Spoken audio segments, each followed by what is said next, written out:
Okay, friends, this is the last of the videos today. I promise.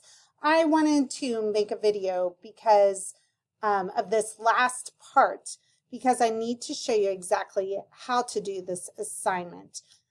Because we have some new friends with us, I did not want to just let you go without giving you some sort of explanation, because this looks a lot like our practice from simplifying fractions. If you were with me, but some of you are new and you weren't with me. So I want to explain. Okay, so for this assignment, your problems actually go down this way. The steps for solving, you go down vertically. And then once you solve it, you go back up to the top to solve the next problem. So if you look, my example problem is 1/3 plus 1/4. And I have to let you know, I'm kind of letting you off a little easy today. You only have 2 problems to solve. The back of this paper that your friends here in class are solving has subtraction on the back, and we're not there yet. So you are just solving the addition problems. What we do first, I have the problem listed for you. So step 1 is where we list out the multiples of the first denominator. So in this case, we are listing out the multiples of 3. 3, 6, 9, 12, 15. Now we're going to list out the multiples of the second denominator, 4. 4, 8, 12, 16, 20. Remember, go to 5. If you can't find any past 5, you might need to do some more. You circle the one that they have in common that is the lowest.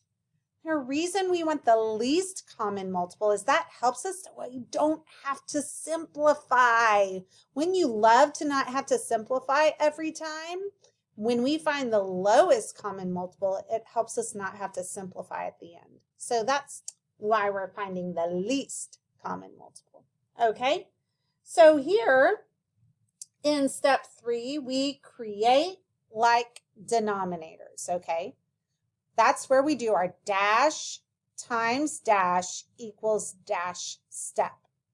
We take our original fraction, multiply it by whatever we need to get that common denominator that we decided we were going to use. So remember, whatever you circle as a least common multiple, that's going to be your common denominator, okay? So we know that 3 times 4 is 12, so I'm going to also multiply the top number by 4, because whatever I do to the bottom, I have to do to the top.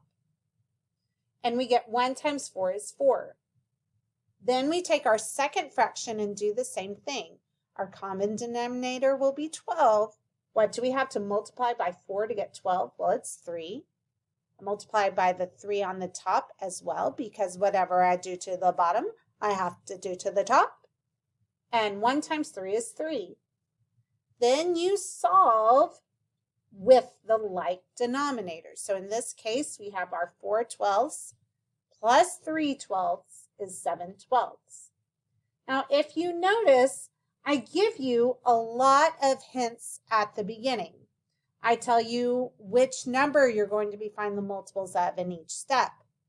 And here, I tell you how you're creating your dash times dash equals dash. But look, I take away the original fraction by problem 3. In step 4, I still have that you need to add them together, but by problem 3, I have taken that away. So use your previous steps, previous problems to see, what do we do for this step? Oh yeah, we solve, or oh yeah, we find the multiple of the second fraction. Okay, I hope you find this as simple and fun, and please let me know if you have any questions.